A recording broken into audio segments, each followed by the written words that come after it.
Kumusta? Tara't pag-usapan natin ng isang napakalaking update sa kaso ng mga nawawalang sabunggero. Alam nyo, isa itong kaso na talagang tinututukan ng marami at ngayon may malaki talagang pag-usad. At ito yung pinakatanong sa ngayon.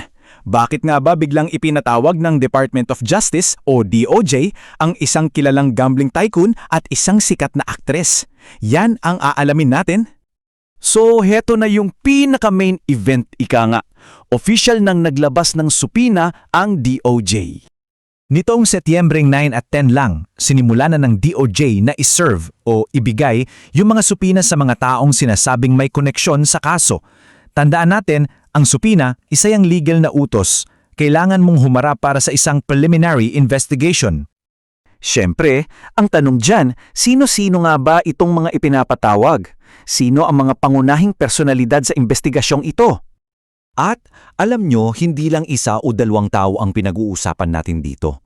Mahigit 60 individual. Ganong kalawak yung sakop ng investigasyon. Grabe no? At kung titingnan natin itong listahan, makikita natin kung gaano ka-diverse ang mga sangkot. Meron tayong mga kilalang personalidad. Nandiyan ang negosyanteng si Atong Ang at ang aktres na si Gretchen Barreto. Pero hindi lang yan, kasama rin ang mga taga-gobyerno, mga pulis, kasama na dyan ang dating hepe ng NCRPO.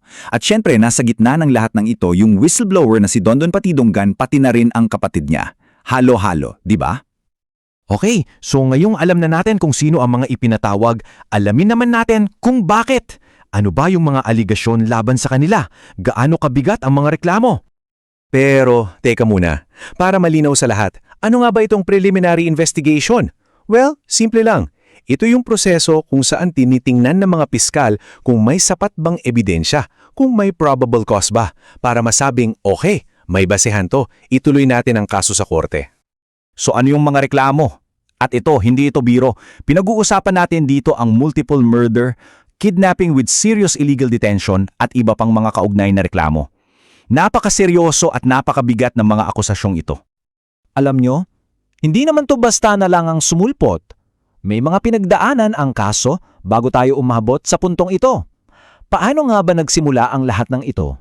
Mahalaga ring balikan na bago pa man lumabas itong mga supina, si Atong Ang ay paulit-ulit nang nagsalita sa publiko. Mariin niyang itinanggi na may kinalaman siya. Ang linya niya, hindi ako ang mastermind.